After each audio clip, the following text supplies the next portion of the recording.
your nations for you in Africa? Who are you to try to untangle what we have done? You are a black person, you are nigger, they will not do this exactly, but as you can see, their faces, that's what they are thinking.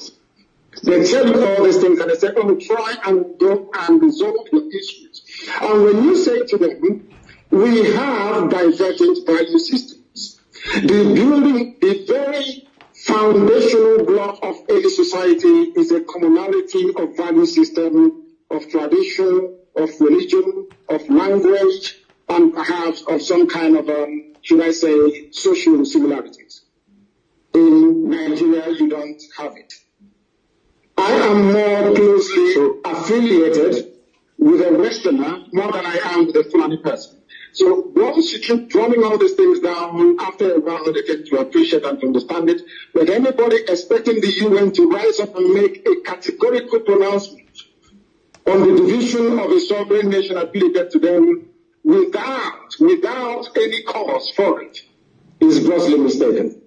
And we're not depending on them or anybody else for that matter to make such pronouncements. They are waiting for us. They are looking upon us to try and do something, and that is what we have now started doing. And I think the 1st of October will be very, very different. Thank you. Well, okay, let's go to Olayomi Koiki for another 2 questions before I come back to you. Olayomi Koiki, the floor is open to you, sir.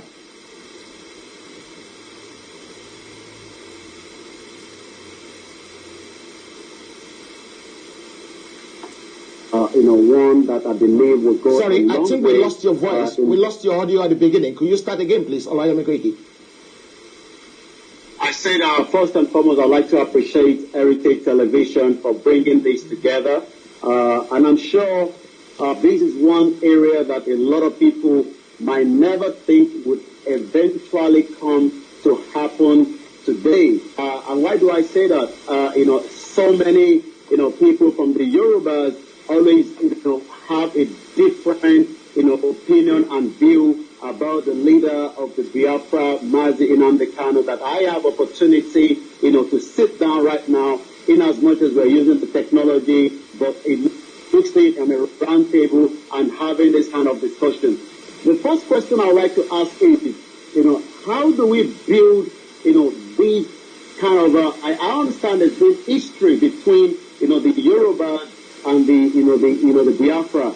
But where do you think, because I've listened to you so many times, seems a lot of people might probably not get you right each time you go harder on the Yoruba saying, you are part of those that are making Nigeria to work. So my question now is, where do you think, looking at the images and what you've been saying in the last couple of months of the Yoruba now saying they want the same thing, where do you think the relationship from what you have been saying to where we are now moving forward?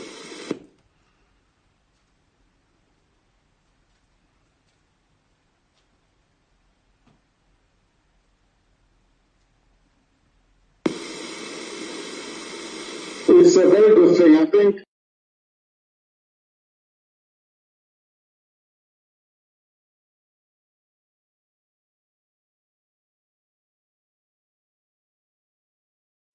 most people don't understand that I was even more harder on Igbo people. Determination quest with their eyes open.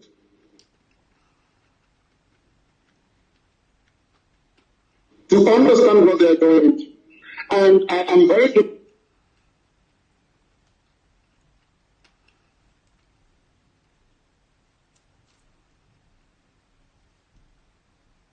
that today you have seen that we have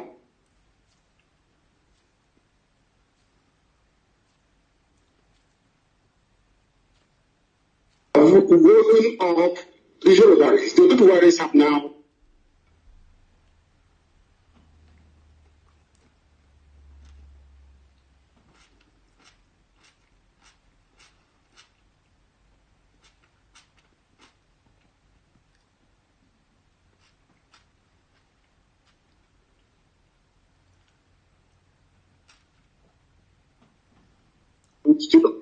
because we consistently preach the truth over about the close relationship between Oduduwa and Biafra. What can happen when Yoruba and Australia Oduduwa and Biafra were to come together? And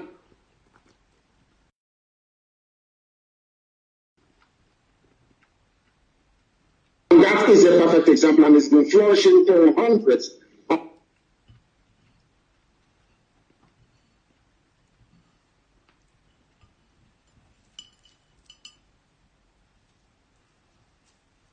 upon hundreds of years. These are the things you must understand.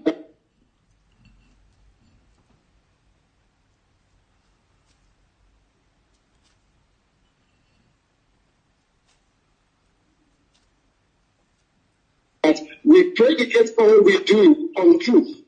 And once you preach the truth consistently and without fear or favor, all you do to side by side will make Africa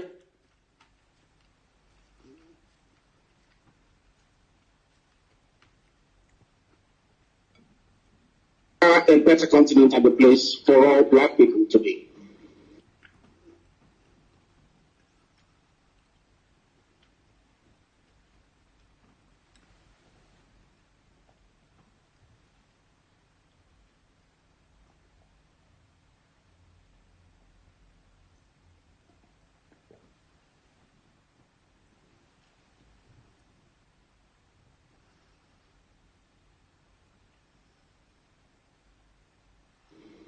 True.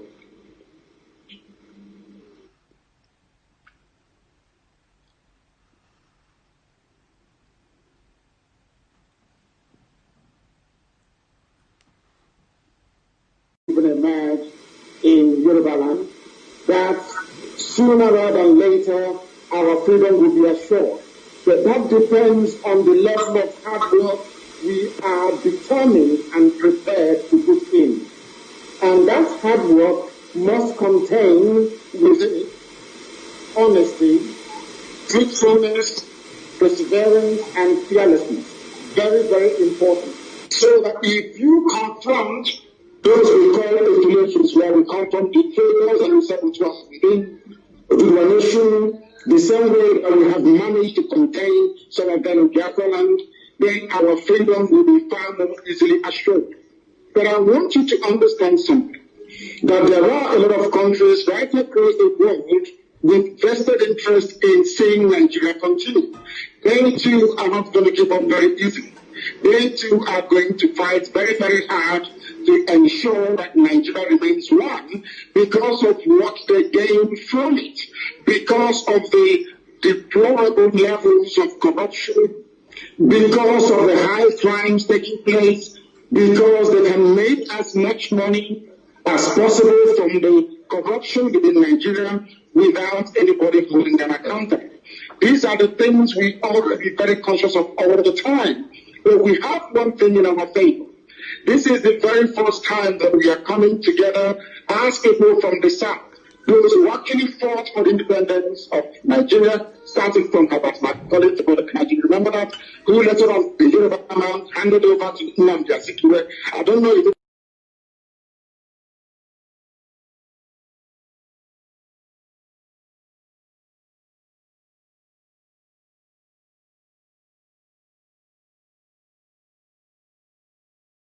nation yielded the independence of Nigeria in 1960.